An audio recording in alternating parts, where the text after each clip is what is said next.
اکثر ہمیں سننے میں ملتا ہے۔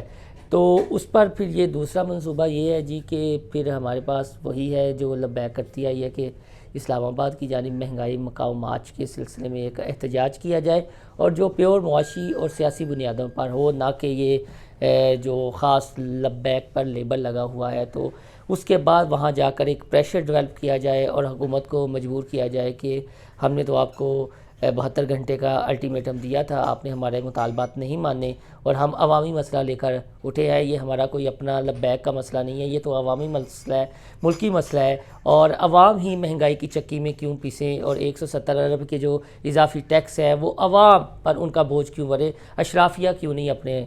جو اخراجات کم کرتی۔ تو ایک نقطہ یہ ہے، اور تیسرا اہم پوائنٹ یہ ہے جس کا میں نے ذکر کیا کہ ہو سکتا ہے تحریک انصاف کے ارمانوں پر پانی پھر جائے، اور جو pro P T I social media activists ہیں، یوٹیوبرز ہیں،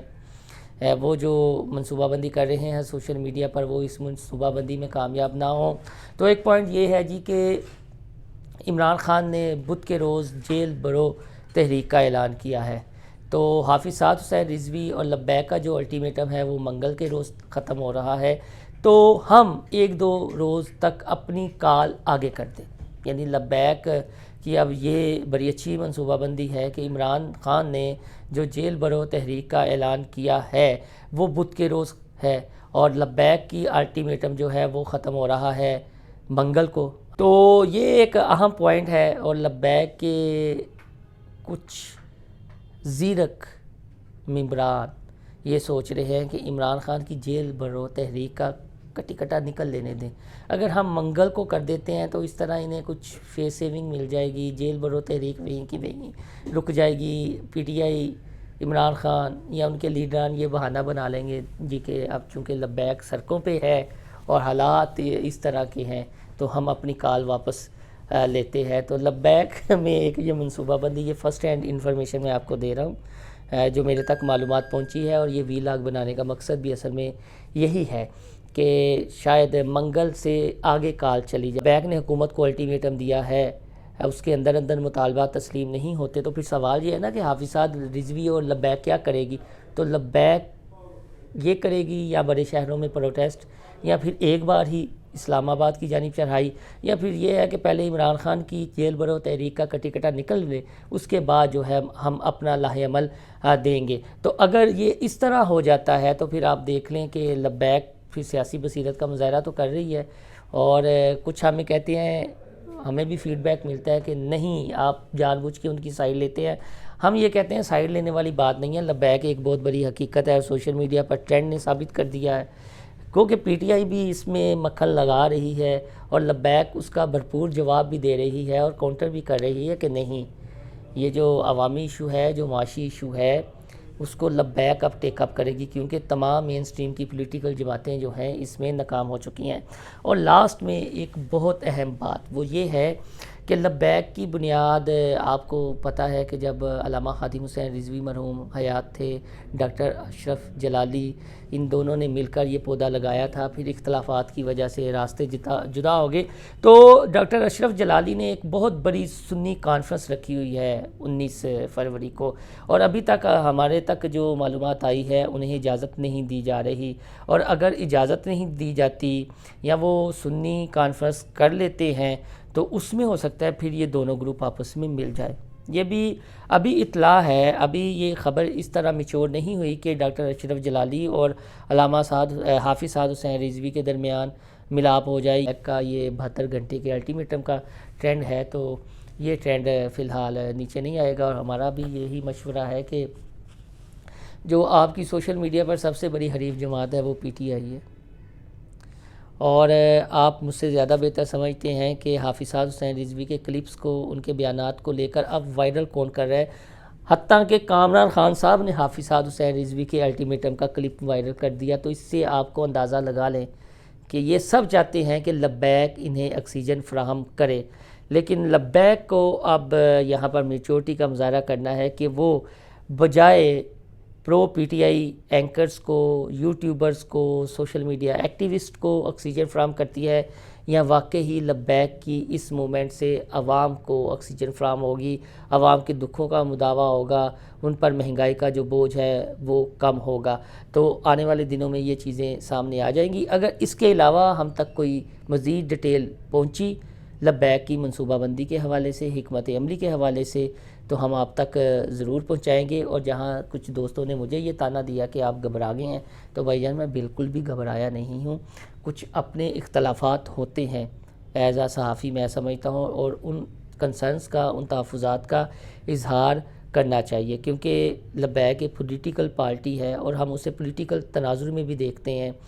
مذہبی معاملات میں تو وہ لیڈ کر رہی ہے، اس میں کوئی شک نہیں ہے، اور جہاں تک سیاسی معاملات ہیں، معاشی معاملات ہیں، تو یہ چیزیں ہم ڈسکس بھی کرتے ہیں ان کے ترجمانوں سے، جو ان کے فیسز ہمیں ملتے ہیں۔ تو حکمت عملی تو انہوں نے بنانی ہے، ہم نے تو پوائنٹ آؤٹ کرنا ہے کہ یہاں کمی رہ گئی، اور اگر اللہ نہ کرے یہ ان کی ایجیٹیشن یا یہ کال ناکام ہوتی ہے، تو اس پر بھی ہم آپ کے ساتھ اپنے ویوز ہیں شیئر کریں گے، اپنی خبریں شیئر کریں گے جو ہم تک معلومات آئیں گی۔ تو اس کا یہ مطلب نہیں ہے کہ آزادی رائے پر کوئی پابندی یا ہم گھبرا جائیں، ہم آپ کے ساتھ کوشش ہوگی کہ جو حقائق ہیں وہ بتاتے رہیں۔ تو دوستوں کے ساتھ یہ لنک شیئر بھی کر دیجئے گا، چینل کو سبسکرائب اور لائک کرنا بھی نہ بھولیے گا۔ اللہ حافظ۔